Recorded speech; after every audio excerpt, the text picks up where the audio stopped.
The Little Prince, a book that many say brings tears to their eyes when reread as an adult. This story, which begins with a pilot stranded in the desert meeting a small boy with golden hair, is a masterpiece translated into more languages than almost any book except the Bible. But are you aware of the sharp critiques and realistic agonies hidden beneath this beautiful fairy tale?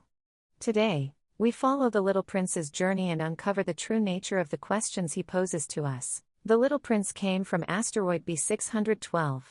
On his tiny planet lived a single, arrogant rose. Though he loved her, the prince was young and couldn't handle her vanity, so he left on a journey. On his way, he visited 6 planets inhabited by strange adults, a king obsessed with authority, a conceited man craving only praise, and a businessman consumed by numbers. To the prince, these adults were truly baffling. Finally, on Earth, he meets a fox and learns the famous meaning of taming. It is the time you have wasted for your rose that makes your rose so important. The reason this work has been loved for over 80 years is that it touches the core of what modern humans have lost. We often neglect the time it takes to build relationships in the name of efficiency and judge people only by visible results. Critics call this book a perfect prescription for a modern society sick with materialism. The phrase "the essential is invisible to the eye" reminds us that the only force that sustains us in a desolate world is, ultimately, love and responsibility. However, there are also those who find discomfort in this beautiful story. Some critics question the prince's ending.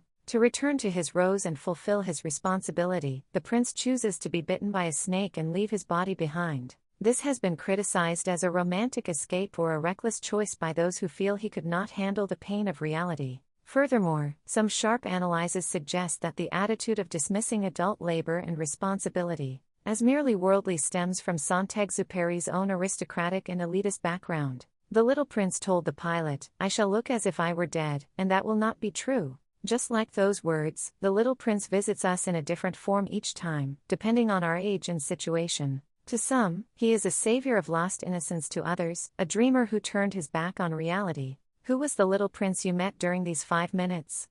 There is no right answer. But tonight, as you look at the stars, I hope you remember your own rose.